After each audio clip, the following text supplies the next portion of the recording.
Halo, selamat sore, selamat datang di Foodies and Sharing, program ngobrol-ngobrol santai yang menghadirkan narasumber menarik di bidangnya. Tentunya nih, Foodpreneurs, Foodies and Sharing ini didedikasikan untuk kemajuan seluruh foodpreneurs yang ada di Indonesia. Tentunya perkenalkan, nama saya Citra yang akan nemenin nih sahabat Foodies di kegiatan sore hari ini. Nah, sahabat Foodies, jangan lupa untuk simak ya acaranya sampai selesai, karena kita bakalan ngobrol-ngobrol nih sama salah satu owner yang produknya punya yang pedas-pedas dan juga punya banyak cabang di Jakarta. Nah, pokoknya jangan sampai lewatin ya teman-teman. Pokoknya pantengin terus IG live-nya sampai akhir. Nah, buat sahabat foodies nih yang mau share acara sore hari ini, boleh screenshot lalu upload nih ke story-nya masing-masing. Dan jangan lupa nih buat tag @foodies.id, karena nanti bakalan ada nih promo spesial untuk sahabat foodies yang terpilih ya. Nah, sebelum kita panggil nih narasumber sore hari ini, aku mau menyampaikan sedikit nih tentang Foodies. Nah, mungkin buat sahabat Foodies yang masih belum tahu nih Foodies itu apa ya? Nah, Foodies ini adalah the first F&B edutech in Indonesia. Jadi teman-teman bisa belajar bisnis dan juga berkarir di industri kuliner, salah satunya di Foodies nih. Dan visinya changing people, life through F&B education. Jadi yuk teman-teman gabung sama lebih dari 100.000 teman-teman foodplanners nih yang udah teredukasi di seluruh Indonesia. Nah, teman-teman juga bisa kunjungi channel telegramnya Foodies di t.ml/foodizzid. Nah, di sana bakal ada update-update nih tentang perkembangan dan isu-isu terkini di bisnis kuliner ya. Jadi jangan sampai lupa ya teman-teman untuk subscribe juga YouTube-nya Foodies nih, karena di situ udah ada 1.000 lebih video edukasi bisnis kuliner gratis. Wah, jadi teman-teman bisa belajar ya tiap hari, udah ada 1.000. Dan juga nih kita bakalan update videonya hampir tiap hari ya teman-teman, hampir setiap minggunya maksudnya.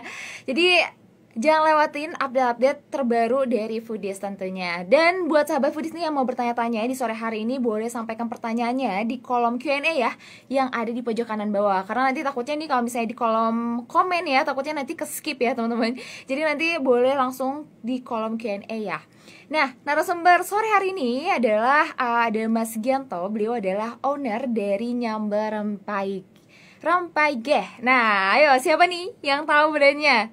Ini cabangnya udah banyak banget ya teman-teman di Jabodetabek. Jadi kita hari ini bakalan sharing sama Mas Gianto, atau biasa dipanggil Mas Ian nih, dengan bahasannya yang cukup menarik ya, mengubah hobi memasak menjadi bisnis yang menguntungkan. Nah, di sini siapa nih yang awalnya hobi memasak, terus akhirnya pengen nih hobinya jadi cuan. Nah, ini salah satunya ada, nanti kita bakalan sharing langsung ya sama Mas Gianto yang awalnya hobi memasak nih jadi bisnis yang menguntungkan.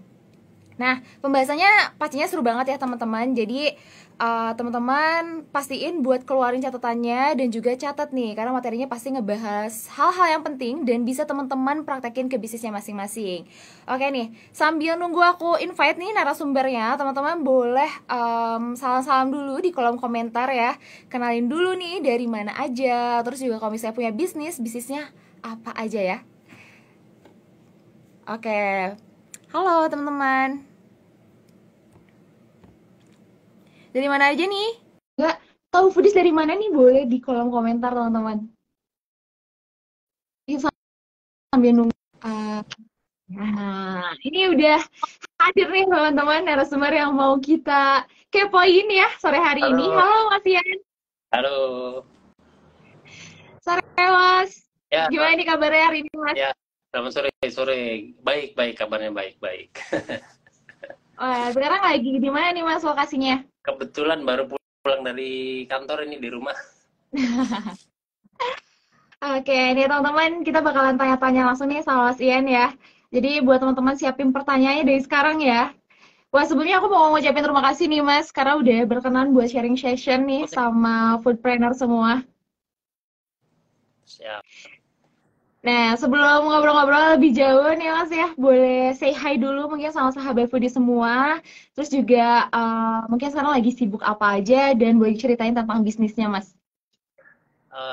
Halo teman-teman semuanya, Assalamualaikum warahmatullahi wabarakatuh. Perkenalkan, nama saya Gianto, biasa dipanggil Ian. Kalau teman-teman panggil saya biasa Ian. Saya ini Puja Kesuma, putra Jawa kelahiran Sumatera.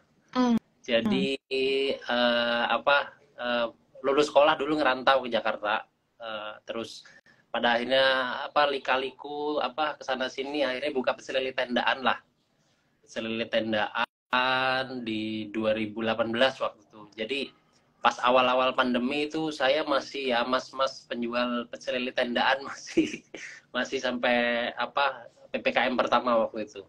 Kalau sekarang kesibukannya ya masih develop beberapa project di Nyamber Rampai guys, sama ada lagi nyiapin brand lain juga sih, Mbak, di F&B juga.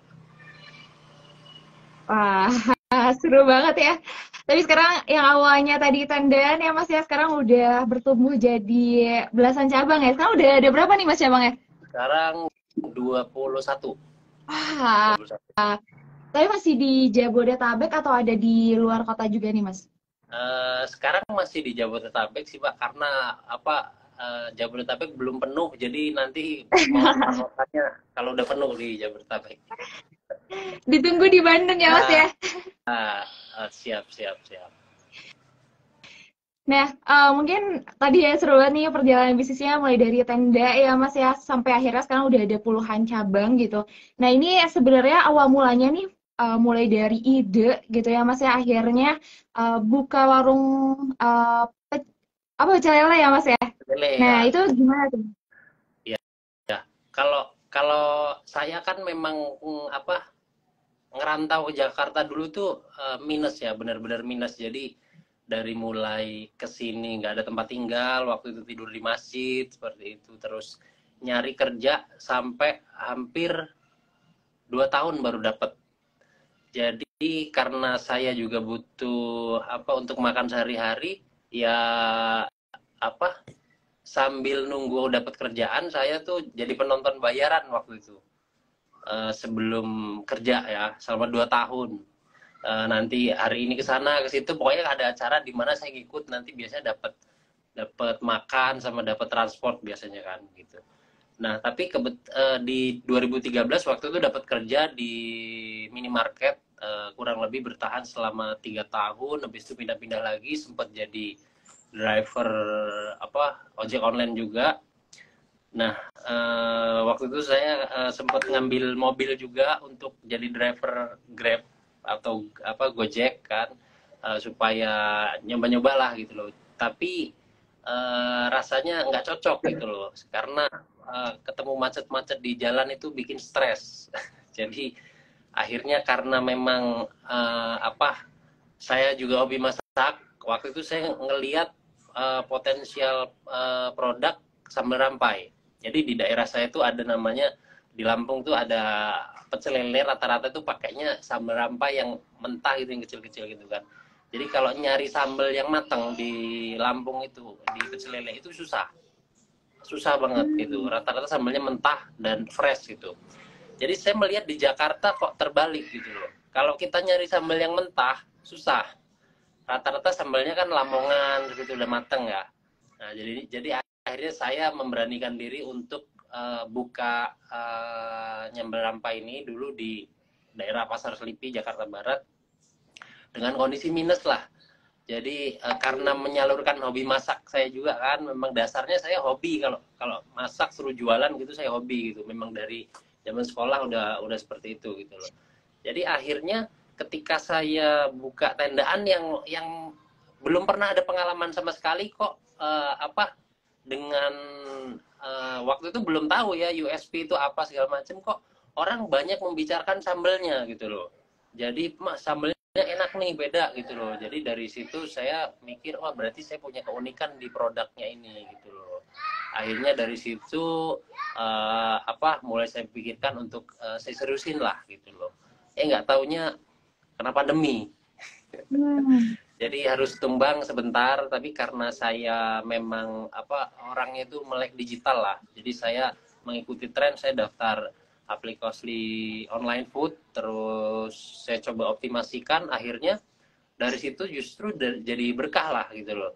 Jadi bisa buka banyak cabang, dan akhirnya apa dengan kondisi pandemi justru bisnisnya makin naik gitu loh. Sampai sekarang Wah, 21.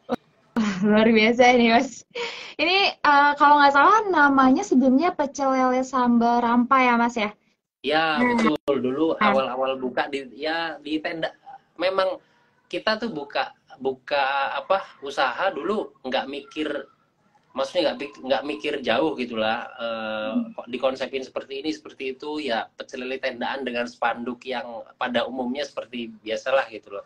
Ya hanya seperti itu aja gitu loh, nggak mikirin konsep produknya seperti apa, target marketnya seperti apa. Yang penting jualan lah gitu, karena memang memang ya tujuannya ya nyari income gitu loh, nyari uang. Memang nggak ada penghasilan dan minus, harus bayar cicilan mobil. Sampai di awal-awal tuh mobil harus dijual dulu kan, daripada ada beban gitu kan, supaya enak kalau usahanya nggak ada beban gitu. berarti mungkin nama yang sekarang akhirnya berganti itu berdasarkan apa ya? Unik sambalnya Iya, itu ya Mas ya. Akhirnya diubah kalau menjadi nyambal kalau rampai orang gay. Lampung tuh biasanya kalau ngomong ada geh geh gitu, iya makan Ah, geh iya, gitu iya. ya, gitu ada Hmm. ajakan seperti itulah gitu loh. Jadi saya ambil dari situ sih, karena kebetulan kalau pecel sambal rampai waktu itu untuk di Haki kan ada masalah gitu loh, jadi nggak bisa. Jadi akhirnya saya ganti nama brandnya gitu. Nah ini berarti awalnya nih Mas ngelihat peluangnya tersendiri nih Mas, apakah mungkin di Jakarta sendiri masih belum banyak juga Hmm. sambal-sambal rampai ini atau seperti apa nih Mas awalnya? Awalnya sebenarnya karena satu, saya hobi Mm-mm. masak, terus saya jadi driver online kan, suka makan ke sana sini gitu loh. Dan lidah orang Sumatera tuh kalau makan nggak pedes, nggak mantap gitu loh.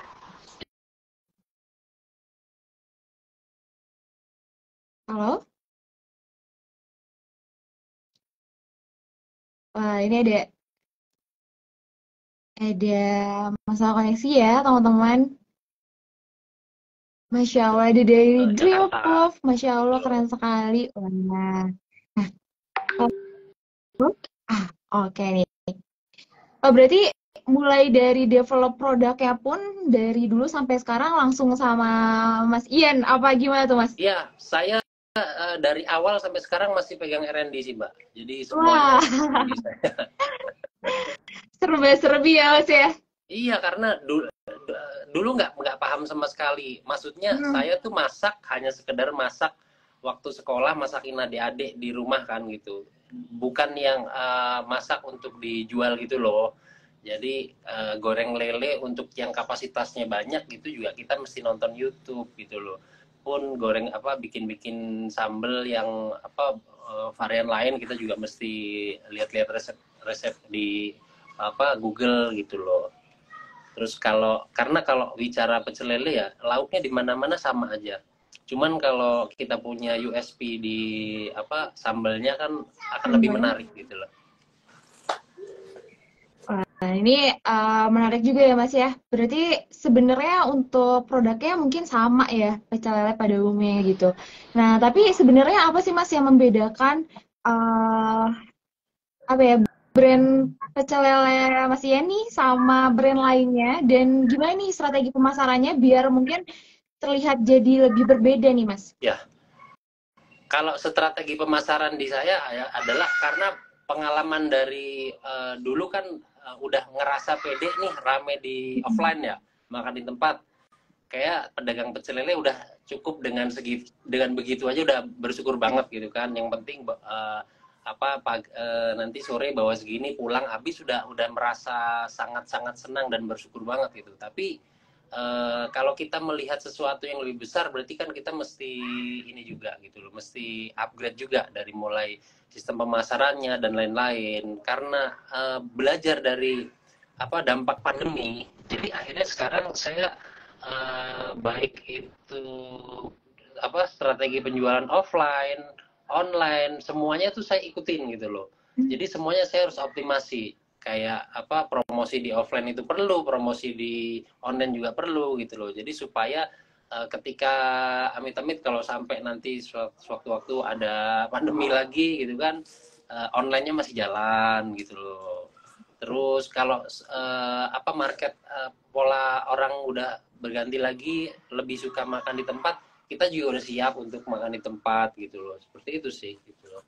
Apalagi kan waktu zaman pandemi itu online kan bener-bener transaksinya ningkat banget gitu loh. Jadi kita manfaatin momen tersebut untuk buka cabang. Jadi karena kalau kita hanya jualan online itu modal cukup terbatas banget kan, misal di food court bisa, di kontrakan bisa gitu loh, atau di ruko-ruko kecil yang penting bisa untuk masak juga bisa gitu loh. Jadi modal yang relatif sangat kecil tapi kita bisa bersaing dengan pemilik bisnis lain gitu loh. Seperti itu sih Mbak. Jadi Pak, yang saya lakukan sampai sekarang. Tapi kalau sekarang udah rata-rata outletnya udah gede sih gitu, udah nggak ada yang tenda lagi. Berarti kuncinya harus tetap adaptasi sama perkembangan zaman ya Mas ya. Kalau Ya, misalnya betul. sekarang teknologi gitu ya, dan juga hal-hal tren lainnya juga harus tetap diikutin ya Mas. Nah, terus juga Nyambar Rampai ini juga meraih gelar Top UMKM Growing Space Award 2021 ya Mas ya, Shopee Award 2021. Nah itu gimana nih Mas akhirnya bisa meraih gelar tersebut?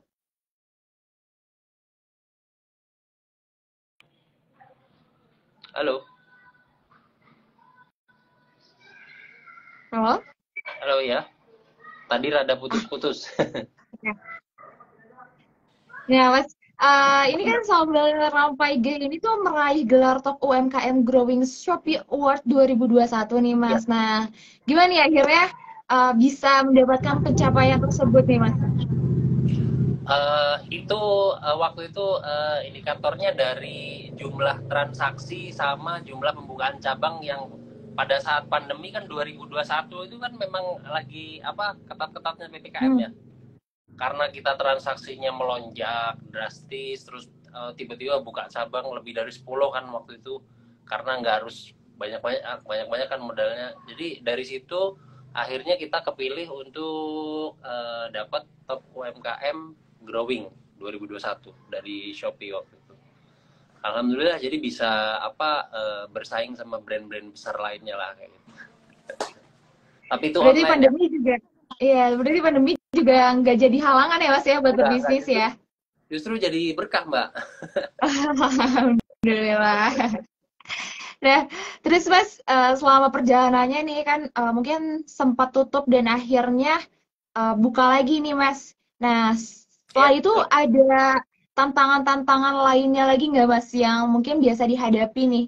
Tapi kan kemarin dari pandemi ke offline juga kita cukup naik turun juga ya Mas ya perubahannya gitu. Nah, itu ada Betul. kondisi tertentu yang mungkin jadi suatu kendala nggak Mas? Ya. Kalau kendala terbesar kita sebenarnya lebih ke Hmm. ini sih sistem manajemennya gitu loh. Karena pada saat kita memulai bisnis tuh kita nggak menyusun kira-kira arah bisnisnya mau kemana, sistemnya seperti apa gitu loh. Jadi ketika sekarang udah punya karyawan banyak, terus kita mau bikin sistem, itu banyak kendala-kendala yang terjadi di lapangan. Jadi kayak nanti SDM-nya nggak bisa support gitu loh. Udah terbiasa dengan sistem yang lama, nggak bisa beradaptasi dengan sistem yang baru gitu loh. Karena konsepnya adalah kita bikin makanan enak di satu cabang itu gampang gitu loh, tapi Hmm. bikin makanan tetap enak di ratusan atau bahkan berapa cabang susah gitu loh.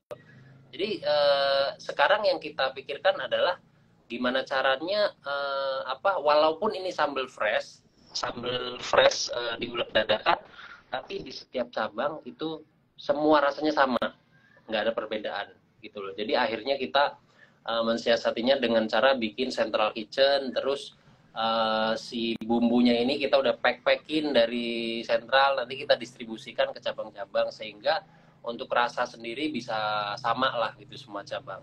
Lauk-lauknya juga sama, kita produksi sendiri di sentral, terus kita distribusikan ke semua cabang. Jadi menjaga standarisasi rasa juga gitu.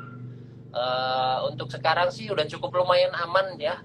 Maksudnya kayak pas habis pandemi itu sih kerasa banget, banyak komplain sana sini. Ah, enak makan di cabang sana, enak makan di cabang sini. Tapi kalau sekarang alhamdulillah udah cukup aman gitu. Berarti standarisasinya Mas ya. Betul. Dan akhirnya diantisipasi dengan adanya central kitchen, Mas. Hmm. Ini ada yang komen nih, Mas Andika malah salah fokus sama kegantengan owner ini katanya. Waduh. Cowok lagi yang Serius. ngomong. Terus tadi ada selalu beli sambal rampai. Akhirnya ketemu ownernya katanya, Mas. Wah, ini banyak juga nih pelanggan-pelanggannya ya, Mas ya. Thank you, thank you. Berarti apa ya? Untuk punya produk yang enak itu yang pertama wajib banget ya Mas ya. Kalau tadi kan di offline-nya udah rame nih, akhirnya eh, percaya diri nih di online-nya pun pasti akan rame. Nah, berarti Hmm. salah satu kuncinya yang bisnis kuliner pasti harus enak dulu ya Mas ya produknya. Iya, betul. Jadi nggak Gak cukup enak viral memang doang. memang bagus gitu loh, enak. Tapi Hmm. kita juga mesti mengikuti perkembangan zaman ya, karena F&B itu kan pergerakannya cepet banget. Hmm. Jadi hari ini trennya apa, besok bulan depan udah beda lagi gitu loh. Nanti tahun depan udah beda lagi gitu loh. Jadi kita mesti update terus lah gitu loh. Kita mesti mengikuti apa zamannya seperti apa gitu loh. Follow trend. Kalau udah tren, wah. Ini berarti untuk jangka ke depannya nih Mas, mau mulai memenuhi Jabodetabek dulu nih tahun ini atau udah mau melebarkan sayap ke kota lainnya nih Mas? Uh, Memang target kita sih di kuartal ketiga ini sebenarnya lagi perbaikan manajemen. Habis itu kita mau buka beberapa cabang di kuartal keempat, buka beberapa cabang di Jakarta. Next setelah Jabodetabek sih memang ada planning ke Bandung setelah Jabodetabek. Wah, nggak sabar nih. Apa pengen coba Kemungkinan di juga nih awal Mas. tahun depan. Ya, kemungkinan di awal tahun depan udah bisa di Bandung. Wow, nggak sabar nih. Ini harus jadi yang harus cepet-cepetan coba nih kalau dia ada di Bandung. Iya.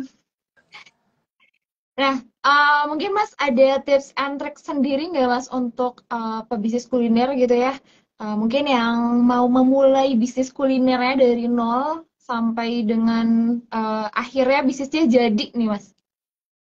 Ya, kalau sebenarnya sih kalau kata saya sih ya tips and tricksnya karena dulu saya memulainya itu apa ya bukan yang apa tadinya berpengalaman di F&B gitu loh, hanya apa ya, saya melakukannya dengan hati aja sih. Pokoknya intinya apapun yang kita lakukan apa mesti dengan hati lah gitu loh, jangan setengah-setengah. Jadi kalau kita dengan hati nanti ketemu rintangan apapun di jalannya tetap gas terus gitu loh.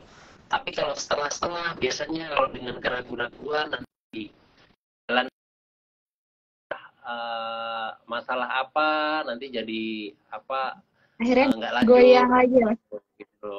Karena apa masalah dalam menjalankan usaha itu bisa jadi setiap harinya ada, setiap harinya dari mulai level apa bawah menengah sampai atas itu ada terus gitu loh. Jadi mesti mesti apa ya, jangan setengah hati, kita mesti pakai hati dan apa totalitas lah gitu Sepenuhnya. kalau mau menjalankan bisnis, mentalnya harus siap. Nah, berarti harus dari hati dulu ya Mas ya, biar kita ngerjainnya juga lebih nyaman dan juga lebih full ya sepenuhnya ya Mas ya. Nah, Betul. tapi kalau misalkan, kalau tadi kan memulai bisnis kuliner dari nol nih Mas sampai jadi nih bisnis kuliner. Nah, kalau misalkan untuk pebisnis kuliner nih mungkin yang udah bisnisnya jalan dan pengen berkembang jadi puluhan cabang nih, kayak Mas Ian nih, itu ada tipsnya juga nggak nih Mas? Ya, kalau kalau dulu kan memang karena kita belum tahu sistem dan manajemen ya. Jadi sebaiknya sih buat teman-teman yang apa mau memulai untuk apa memulai usaha bisnis kuliner ya pertama banyak-banyak riset dulu lah gitu loh. Siapin mentalnya. Jadi terus kita mesti punya keunikan di produk kita. Jadi jangan hanya ngikutin sana sini aja gitu loh, tapi kita juga bisa contohnya kalau di yang ada di saya tuh yang saya tonjolkan sambalnya, USP-nya ada di sambalnya gitu loh. ya teman-teman boleh misalnya develop menu yang misalnya belum ada lah dimanapun gitu loh. Silakan riset masing-masing sesuai sama keahliannya masing-masing gitu. Kalau saya karena memang saya sukanya sambel, ya saya bikinnya sambel gitu loh. Kalau teman-teman mungkin bisa bereksperience dengan masak yang lebih spesial lagi, ya silahkan gitu. Yang penting pikirkan juga ketika kita membuka usaha itu memang benar-benar produk. Halo, kita terputus lagi ya teman-teman. Tadi ada komen-komennya nih dari Mas Putra. Wah, keren Om Yam panutan katanya. Tadi sempat keputus nih Mas. Ya, ya pokoknya ketika kita mau memulai usaha itu pastikan juga produk yang akan kita jual itu memang dibutuhkan di pasaran gitu loh. Jadi kita udah survei sebelumnya gitu loh.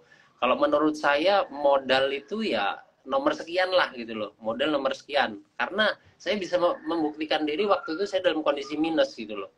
Dalam kondisi minus akhirnya bisa sampai sekarang bisa buka multi outlet dan beberapa brand lain yang mungkin akan launching di kuartal keempat nanti gitu loh. Jadi dengan awal-awalnya nggak punya pengalaman, modalnya minus, tapi alhamdulillahnya bisa growing sampai sekarang gitu loh. Saya sangat bersyukur sekali. Tapi juga kita nggak boleh cukup begitu aja. Kita juga mesti banyak-banyak belajar kayak di grup Facebook, di grup-grup pebisnis kuliner gitu, banyak ilmu-ilmu yang biasanya dibagi-bagiin sama teman-teman pembisnis juga gitu. Saya dulu belajar dari komunitas sih Kak gitu loh. Wah, itu juga mungkin salah satunya buat networking juga ya Mas ya. Iya betul. Jadi pokoknya berdasarkan riset ya Mas ya, produknya berdasarkan riset, terus juga em, harus mengikuti perkembangan zaman juga. Wah, itu teman-teman udah dicatat ya tadi tips-tipsnya. Udah banyak banget nih tadi apa yang di-share sama Mas Ian. Nah, buat teman-teman tadi yang mungkin mau tanya-tanya nih sama Mas Ian ya, mumpung ada Mas Iannya ya Mas ya, tanya aja sepuasnya. Boleh langsung di kolom Q&A yang ada di pojok kanan bawah ya teman-teman. Dan mungkin nanti teman-teman yang tadi mungkin sempat kelewat nih kita ngobrol-ngobrol sama Mas Ian. Jangan khawatir ya teman-teman karena nanti rekamannya nih bakal ada di Instagramnya Foodies yang pastinya. Dan juga nanti kita akan upload ke YouTube channelnya Foodies. Jadi teman-teman tadi yang kelewat bisa nonton replaynya juga ya. Sepuasnya nih dari awal sampai akhir masih bisa ditonton teman-teman. Nah, Mas Ian mungkin aku mau sambil nunggu. Oh ini udah ada pertanyaan nih dari Mas Putra nih. Nah, jadi gimana nih Mas manajemen bisnis yang benar gimana caranya? Katanya gitu tuh Mas. Halo Mas Putra, jadi dalam membangun bisnis kuliner yang nomor satu menurut saya.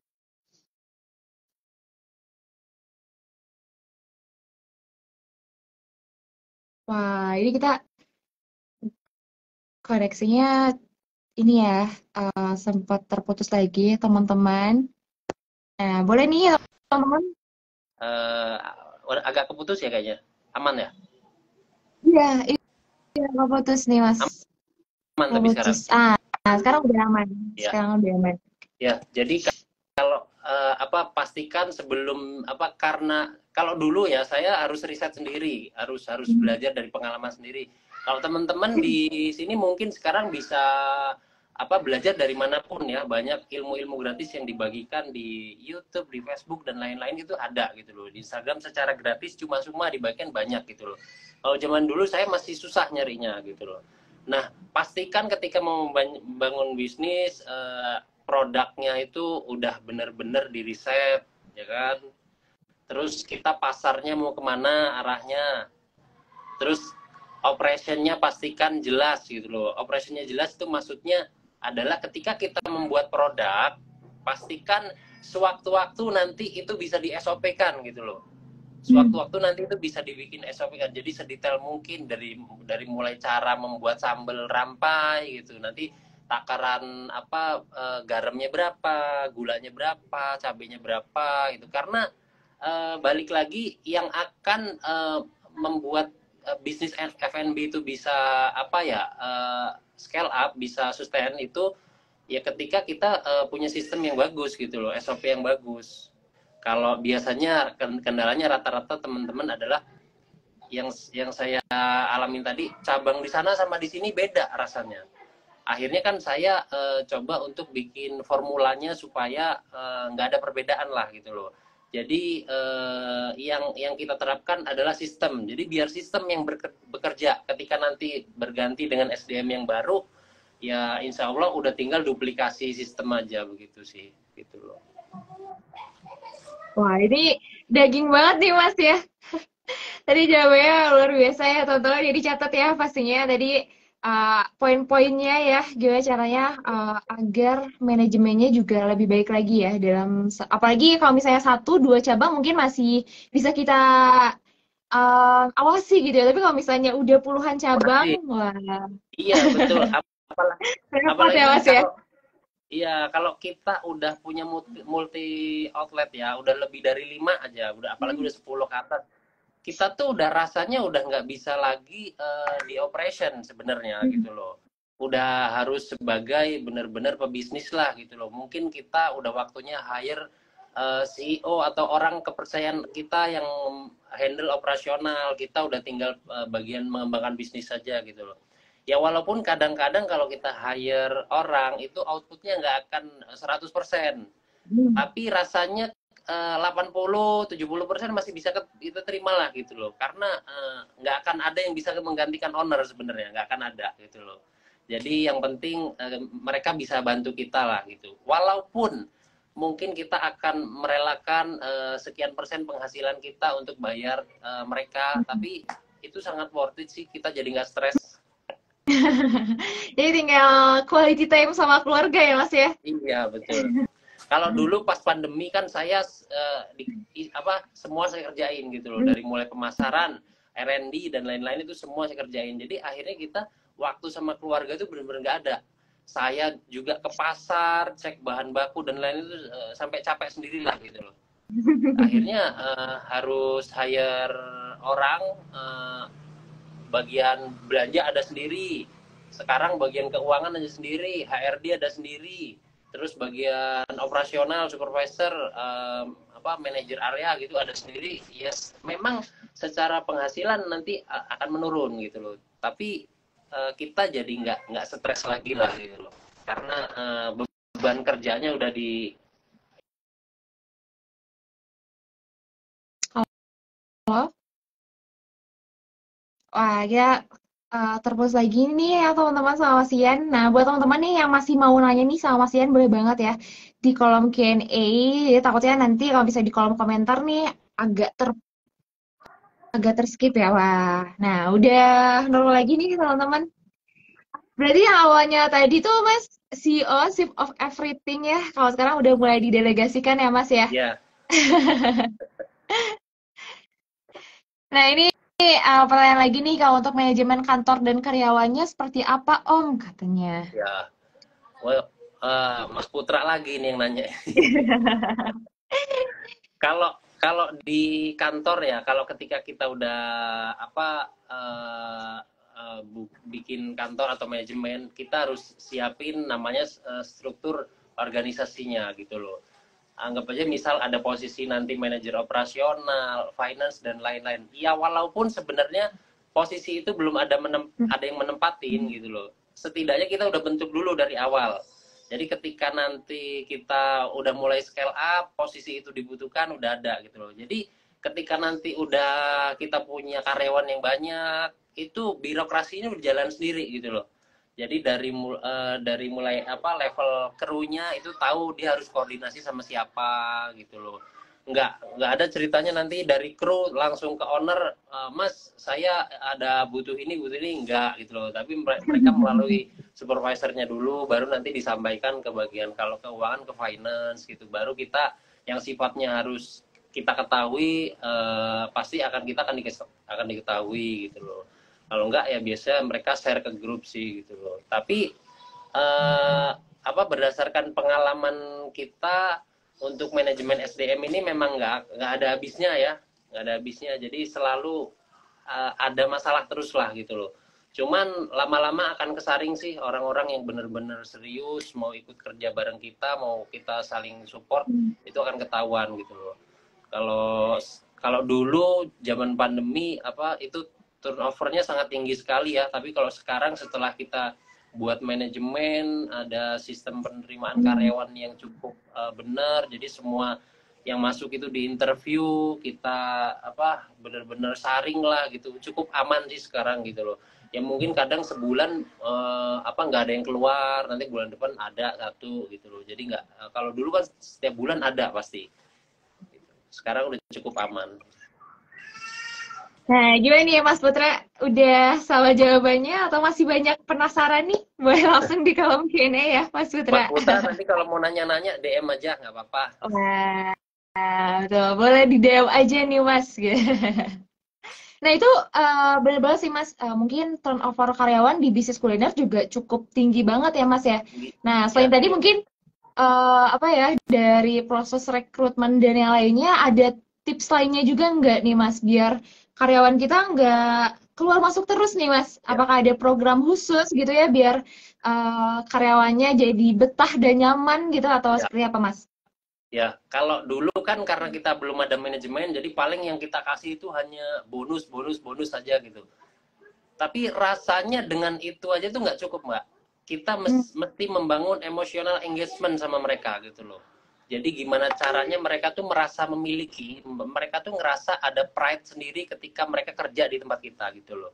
Jadi saya mulai apa membuat program-program untuk pengembangan SDM, ada tim building dan lain-lain gitu. Misal ada nanti disuruh belajar di apa kita adain di puncak gitu loh, gathering dan lain-lain. Terus kita juga ada meeting rutin, ada meeting evaluasi, action plan, terus leader-leader yang kira-kira butuh disupport itu biasanya kita bimbing seperti itu sih. Jadi secara berkala kita apa bantu mereka, kita dampingi mereka untuk apa ya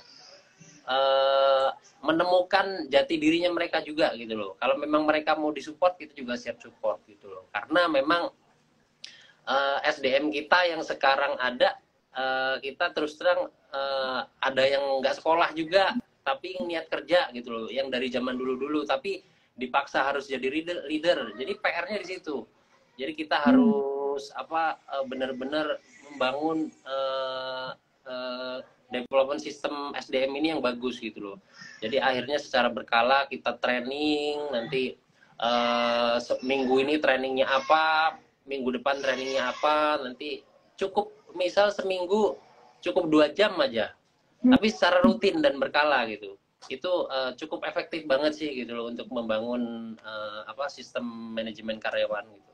Jadi mereka juga sama kita apa punya inilah seperti ada ikatan gitu loh kayak gitu. Jadi ternyata salah satunya bukan apa ya, bukan hanya bonus saja ya Mas ya, tapi Nggak hanya butuh uang banget yang aja. namanya. Nggak, Iya, nggak. berarti dengan cara kita lebih dekat nih, lebih saling kenal sama apa sama karyawan kita itu juga jadi salah satu yang mungkin akhirnya turnovernya jadi menurun ya Mas ya. Betul. Nah, ini ada pertanyaan nih dari Kak Pamuji. Wah, ini ya Kak untuk biaya sendiri atau usaha apakah ada minimalnya? Kayak wah, tadi saya dimulainya dengan minus ya Kak ya. Nah, ini Ya, gimana nih? iya. Iya. Kalau saya bilang minus karena waktu itu saya punya utang ya, utang cicilan mobil yang akhirnya harus saya apa lepas ya, mobilnya supaya memang nggak ada beban lah usahanya gitu loh. Yang penting ini aja sih, menurut saya ada juga orang yang usaha dengan modal 300.000 atau yang nyaris tanpa modal pun ada. Dulu jualan dari rumah yang alat-alatnya sekedarnya di rumah, terus mereka beli bahan baku untuk dijual hari itu, besok dapat duit dibuat beliin bahan baku lagi, diputer-puter terus sampai sekarang punya pabrik sendiri. Saya punya temannya gitu loh, ada saksinya gitu loh. Jadi benar-benar dia dari mulai jualan di apa dalam rumah sampai sekarang udah punya pabrik sendiri. Itu ada teman saya sendiri gitu loh, dulu jualan online pas pandemi. Jadi teman driver online saya juga. Jadi modal jangan pernah jadi alasan untuk memulai ya Mas ya. Iya, betul. Jadi rasanya apa ya? Ya selalu ada peluang lah gitu loh di ininya. Ini Mas Putra masih tanya nih Mas. Nah ini jawabnya mau di live aja atau di DM aja nih Mas? Masih penasaran kayaknya apa nih? Gimana caranya menghitung anggaran pemasukan dengan hitungan apa nih? Biaya pengeluaran pernah nggak minus? Oh gini. Iya iya iya. Ini Mas Putra nggak tahu kalau kita yang apa namanya bisnis F&B biasanya punya namanya ini ya harga pokok penjualan atau COGS. Jadi kita pasti punya standarnya masing-masing. Setiap produk itu modalnya berapa? Modalnya berapa? Misal modalnya 5.000, kita 5.000 tambahin 20% untuk marketing misalnya, tambahin lagi rata-rata biaya operasional itu berapa misalnya 20% juga, berarti sisanya kita mau ambil margin berapa gitu. Harusnya sih dengan sistem seperti itu aman ya, nggak akan terjadi minus. Yang terjadi minus biasanya adalah ketika ada karyawan yang sitting, atau enggak misalnya kita ngitung harga pokok penjualan itu nggak dihitung dengan benar. Jadi HPP itu COGS itu harus dievaluasi secara berkala. Harga produk naik, kita kira-kira masih bisa ditoleransi apa enggak, karena kan setiap kita buat produk itu menentukan HPP-nya itu kita harus pasang namanya safety net untuk jaga-jaga harga naik gitu loh. Jadi ketika naik kita nggak perlu naikin harga jual gitu loh. Udah aman, udah di backup sama sekian persen tersebut gitu loh. Jadi mestinya sih aman. Paling yang minus biasanya kalau nggak outletnya sepi, karyawannya sitting. Begitu. Itu aja sih. Jadi pertanyaan lagi nih Mas, gimana nih mengantisipasi karyawannya biar nggak sitting nih Mas? Ya itu tadi Mbak. Saya belajar dari yang udah-udah. Bahkan saya sempat rugi ratusan juta di satu cabang. Sempat rugi ratusan juta karena setelah diaudit ternyata ada cheating gitu loh. Ada cheating di cabang tersebut. Cuman ya saya anggap itu pelajaran lah gitu loh. Kalau nggak begitu mungkin saya nggak bisa. Mungkin saya akan terus-terusan bocor tuh gitu loh. Akhirnya ketika tahu kan bocornya di mana kita tambal gitu loh. Nah, yang saya bilang tadi nggak cukup kita dengan kasih misalnya bonus gede atau gaji digedein itu nggak cukup. Lebih baik gaji standar aja lah gitu loh. Ya sesuai ininya, ketika achieve kita kasih bonus seperti itu. Terus yang paling penting kita membangun membuka wawasan mereka lah, membangun emotional engagement sama mereka supaya kita sama mereka tuh nggak ada gap. Kita sama mereka tuh ya mau diskusi apapun asik lah gitu loh. Kita mau ngomongin kerjaan bisa, mau ngomongin tentang apapun bisa gitu loh. Terus melakukan development secara berkala, development SDM lah gitu loh. Jadi kira-kira yang punya potensi untuk dikembangkan kita tawarkan, mau nggak kamu ikut program ini? Karena kan kita di kantor ada program-program khusus kan, training nanti leadership dan lain-lain gitu loh, pelayanan dan lain-lain untuk menjaga tetap kualitas pelayanan kita lah kayak gitu loh. Nah ini mungkin tadi udah terjawab juga ya Mas ya, cara mempertahankan harga jual produk kita di saat bahan baku naik. Nah tadi salah satu antisipasinya mungkin tadi ada harga netnya ya Mas ya. Iya, safety Kalau net. misalnya Iya. Harga ya, jaga-jaganya lah. Jadi ketika lagi oke. bahan baku lagi naik tuh kita nggak perlu naikin harga jual gitu loh. Oke nih, Mas sambil nunggu pertanyaannya masuk mungkin ya satu atau dua pertanyaan lagi. Aku mau izin nyampein sedikit informasi nih Mas dari Foodies ya Mas. Oke. Oke. Oke. Nah, teman-teman tadi kita udah sharing-sharing ya. Dan teman-teman mungkin yang masih mau bertanya, mungkin aku ngasih kesempatan satu atau dua pertanyaan lagi ya teman-teman. Dan aku mau ngasih informasi sedikit nih. Jadi Foodies sekarang lagi ada program khusus juga nih buat sahabat Foodies yang mau membangun bisnis kuliner dari nol. Nah, ini namanya membangun bisnis kuliner dari nol yang udah ada di angkatannya 29. Wah, teman-teman udah diikuti lebih dari 1.000 peserta ya. Dan ini teman-teman belajar selama 4 hari secara offline, full materi bisnis kuliner terupdate, mulai dari ide, bisnis model dan marketing, sosial media, promotion, multi sales channel, terus ada operation, ada supply chain, financial, investment, dan masih banyak lagi nih. Dan pastinya juga di sana bakalan dijelasin juga nih blind spot atau kesalahan fatal nih yang biasanya terjadi di bisnis kuliner. Nah, ini acaranya itu 4 hari full day dari 12 sampai 15 Juli 2023. Lokasinya ada di Bandung. Nah, buat teman-teman yang mungkin nonton IG Live, nah kita ada harga promo dari harga 13.499.000 nih jadi 8.999.000 dan teman-teman udah bisa dapat free e-course nilai jutaan rupiah. Nah, buat ambil promonya ini teman-teman bisa langsung hubungi customer service-nya Foodies atau teman-teman bisa klik linknya bit.ly promo live IG strip MBK 29 atau CS-nya Foodies di 0811 2009 7974 atau DM Instagramnya Foodies ya teman-teman. Nah itu dia mungkin kita lihat dulu ya Mas ya. Wah kayaknya waktunya juga udah cukup habis juga nih ya Mas Ya, ya. udah mau Nah, satu mungkin jam. aku mau udah mau sejam nih nggak kerasa ya. Saya udah ngobrol-ngobrol banyak banget nih, udah banyak dapat insight juga dari Mas Ian.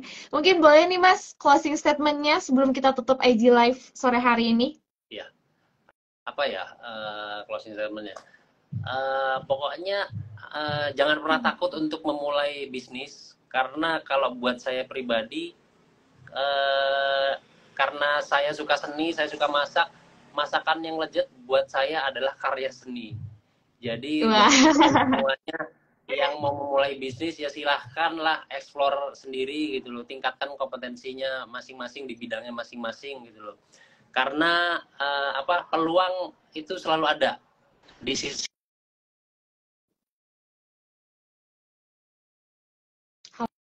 halo. Nah, kita sempat terputus lagi nih ya teman-teman. Ada Mas Putra, terima kasih Om Ian. Wah, sama-sama Mas Putra. Tadi katanya kalau misalnya mau tanya-tanya nih sama Mas Ian, langsung DM aja ya Mas.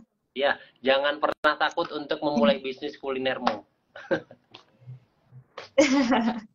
Ini kita sempat terputus sedikit sih Mas, tapi yang pasti mulai mulai aja dulu ya Mas ya. Iya, betul. Jangan pernah takut lah intinya gitu loh.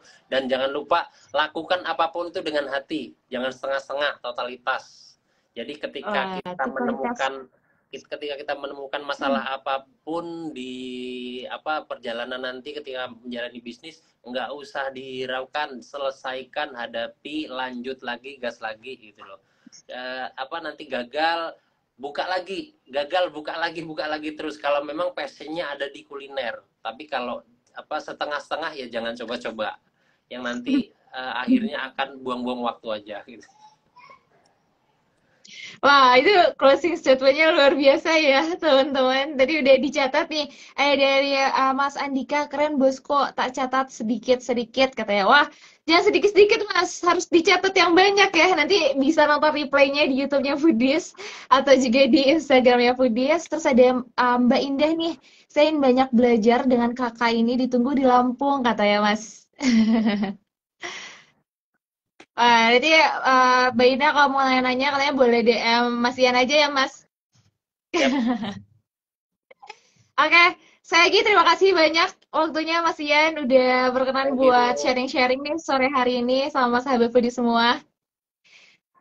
Terima kasih juga nih buat teman-teman yang udah nonton dari tadi ya, dan semoga sharing hari ini bermanfaat untuk sahabat Foodies yang nonton dan juga menjadi pahala atau berkat bagi Mas Ian dan kita semua ya teman-teman. Amin. Nah mungkin, amin. Nah Mas boleh foto sebentar nih sekali buat nanti di screenshot, dan Boleh? buat teman-teman yang mau update boleh langsung di tag ke @foodies.id atau ke Mas Ian ya. Oke. Satu, dua, tiga. Oke, sekali lagi terima kasih Mas. Eh, Teman-teman jangan lupa jangan pernah lewatin lagi nih IG Live ya Foodies, karena kita bakalan ada IG Live bareng pebisnis kuliner lainnya setiap minggunya. Pokoknya pantengin terus Instagramnya Foodies. Sampai ketemu di Foodies on Sharing berikutnya. Terima kasih Mas Ian. Sampai ketemu lagi. Ditunggu di Foodies ya Mas di Bandung. Oke. Oke. Sampai jumpa teman-teman. Maju terus pebisnis kuliner Indonesia.